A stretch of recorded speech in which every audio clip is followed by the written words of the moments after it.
পবিত্র ঈদুল আজহা শুধু ত্যাগ ও কোরবানির উৎসবই নয়, এটি দেশের অর্থনীতি ও সামাজিক কল্যাণের সঙ্গেও গভীরভাবে জড়িত। প্রতি বছর কোরবানির পশুর চামড়া দেশের অন্যতম গুরুত্বপূর্ণ জাতীয় সম্পদ হিসেবে বিবেচিত হয়।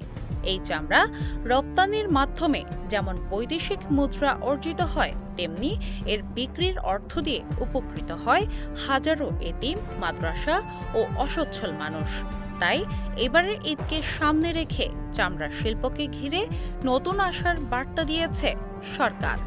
সম্প্রতি এক সংবাদ সম্মেলনে বাণিজ্যমন্ত্রী খন্দকার আব্দুল মুক্তাদির জানিয়েছেন, কোরবানির পশুর চামড়া যাতে কোনোভাবেই নষ্ট না হয় সেজন্য সরকার ব্যাপক প্রস্তুতি গ্রহণ করেছে। তার ভাষায়, এই কোরবানির ঈদে জবাই হওয়া পশুর চামড়া যেন যথাযথভাবে ব্যবহার করা হয়, সেটি সরকারের মূল লক্ষ্য। বিশেষ করে গ্রামাঞ্চলে সচেতনতার অভাব বা প্রয়োজনীয় উপকরণের সংকটের কারণে যাতে একটি চামড়াও নষ্ট না হয় সেদিকে বাড়তি গুরুত্ব দেওয়া হচ্ছে। চামড়ার সংরক্ষণের ক্ষেত্রে লবণের গুরুত্ব সবচেয়ে বেশি, কারণ সময় মতো লবণ ব্যবহার না করলে কয়েক ঘন্টার মধ্যেই চামড়া পচে গিয়ে গুণগত মান হারায়।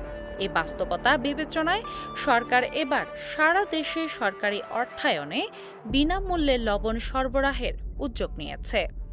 জেলা ও উপজেলা প্রশাসনের মাধ্যমে এসব লবণ মাদ্রাসা, এতিমখানা এবং সংশ্লিষ্ট সংগ্রহ কেন্দ্রে পৌঁছে দেওয়া হবে। এছাড়া জনসচেতনতা বাড়াতে নেওয়া হয়েছে বহুমুখী উদ্যোগ। টেলিভিশন, সংবাদপত্র ও লিফলেটের পাশাপাশি ইসলামিক ফাউন্ডেশনের সহায়তায় মসজিদের ইমামদের মাধ্যমে জুমার খুতবায় মুসল্লিদের সচেতন করা হবে। বাণিজ্যমন্ত্রী আরও বলেন, কোরবানির পশুর চামড়ার অর্থ মূলত এতিম ও দরিদ্র মানুষের অধিকার। তাই এই সম্পদ সংরক্ষণে সবাইকে দায়িত্বশীল ভূমিকা পালন করতে হবে। চামড়া সংরক্ষণের জন্য কিছু গুরুত্বপূর্ণ পরামর্শও দেওয়া হয়েছে। পশু জবাইয়ের পর চামড়া থেকে রক্ত ও ময়লা দ্রুত পরিষ্কার করতে হবে। লেগে থাকা চর্বি ও মাংস সাবধানে সরিয়ে ফেলতে হবে। চামড়া ছাড়ানোর ৩ থেকে ৪ ঘন্টার মধ্যেই পর্যাপ্ত দানাদার লবণ ব্যবহার করতে হবে, না হলে হেয়ার স্লিপ হয়ে চামড়া নষ্ট হওয়ার আশঙ্কা থাকে।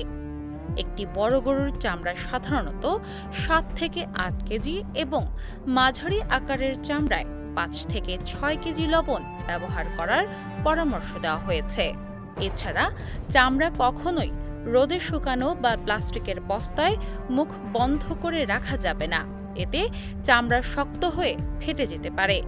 বরং ঠান্ডা ও বাতাস চলাচল করে এমন স্থানে সংরক্ষণ করতে হবে এবং বৃষ্টির পানি থেকে রক্ষা করতে হবে।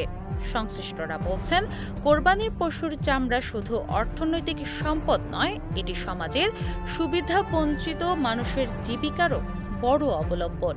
তাই সচেতনতা ও সঠিক ব্যবস্থাপনার মাধ্যমে জাতীয় সম্পদ রক্ষা এবং এতিম দুস্থ মানুষের মুখে হাসি ফোটানোই হোক এবারের ঈদের অন্যতম অঙ্গীকার। দিনা ইসলাম, বাংলা বাজার পত্রিকা।